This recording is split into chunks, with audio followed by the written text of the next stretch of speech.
Walong unserviceable firearms ang voluntaryong isinuko ng isang individual sa himpilan ng Regional Civil Security Unit BAR.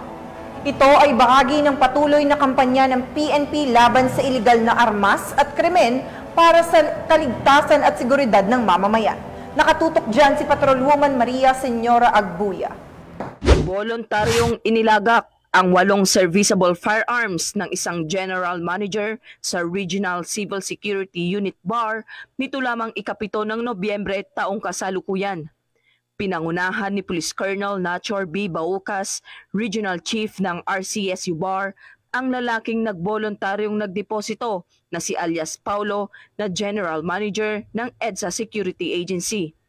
Ayon kay Police Colonel Baucas, kabilang sa mga isinukong serviceable firearms ay 3 shotgun at 5 revolver at kasalukuyang nasa kustodiya ng RCSU BAR Storage Facility para sa dokumentasyon at tamang disposisyon.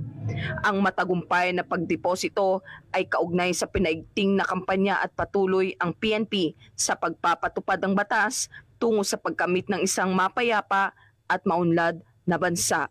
Mula rito sa rehiyon ng Bangsamoro, ako ang inyong Police News Network Correspondent, Patrolwoman Maria Senyora Agbuya, alagad ng batas, tagataguyod ng balitang pulis. Maraming salamat, Patrolwoman Agbuya.